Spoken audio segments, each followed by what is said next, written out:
होंगी। इमरान प्रतापगढ़ी से हमारे संवाददाता ने खास बातचीत की है। क्या कुछ इमरान प्रतापगढ़ी की तरफ से कहा गया, सुनिए। केंद्र सरकार की ओर से अब 25 जून को संविधान हत्या दिवस की तौर पर मनाने की अधिसूचना जो है वो जारी की गई है। कांग्रेस पार्टी के राज्यसभा सांसद इमरान प्रतापगढ़ी हैं। सर, इस फैसले को किस तरह से देखते हैं? केंद्र सरकार द्वारा ये कहा गया कि 25 जून को अब संविधान हत्या दिवस के तौर पर मनाया जाएगा। देखिए, सरकार बहुत सारे मुद्दों पर घिरी हुई है। पेपर लीक के मुद्दे पर सरकार लगातार घिरी हुई है। कल मनुस्मृति के मुद्दे पर सरकार लगातार घिरी हुई है। ऐसे में ये नोटिफिकेशन सिर्फ हेडलाइन मैनेजमेंट से ज़्यादा कुछ भी नहीं है।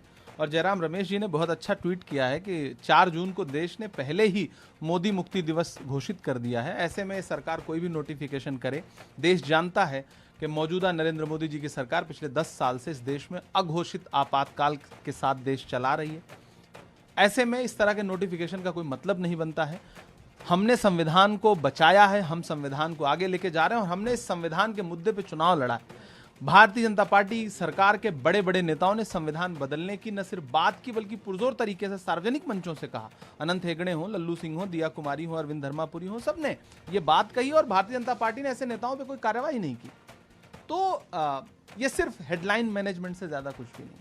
एक और सवाल इससे रिलेटेड, क्योंकि इमरजेंसी का मुद्दा एक ऐसा मुद्दा है जिसपे लगातार बहुत दिनों से जो है सियासत देखने को मिल रही है। बीजेपी बार बार कांग्रेस पार्टी को इमरजेंसी की याद दिलाती है और आप लोगों पे तंज भी कसा जा रहा है। आपको लग रहा है कि कहीं ना कहीं सरकार की मंशा यही है कि पुराने दिनों को याद दिला के कांग्रेस पार्टी पे तंज कसा जाए या कांग्रेस पार्टी को भटकाया जाए? नहीं, वो पिछले 10 वर्षों से तंज कस रहे हैं हमारे नेता पर, हमारी पार्टी पर, लेकिन इस चुनाव में देश ने बताया कि भारतीय जनता पार्टी के तंज से और उनकी भाषा से, उनकी भाषाई जो अमर्यादा है उससे देश ऊब चुका है। और 4 जून को देश ने मोदी मुक्ति दिवस ऑलरेडी घोषित कर, नोटिफिकेशन हो चुका है। और यही वजह है कि बौखलाई हुई सरकार अब इस तरह के नोटिफिकेशन, जब देश के युवाओं के लिए रोजगार का नोटिफिकेशन होना चाहिए था, पेपर लीक के मुद्दे पर कोई ठोस नोटिफिकेशन होना चाहिए था, तब सरकार जो है वो संविधान हत्या दिवस घोषित कर रही है। इससे पता चलता है कि सरकार की प्राथमिकताएं क्या हैं, उसे किस तरह से मुद्दों से ध्यान भटकाना है।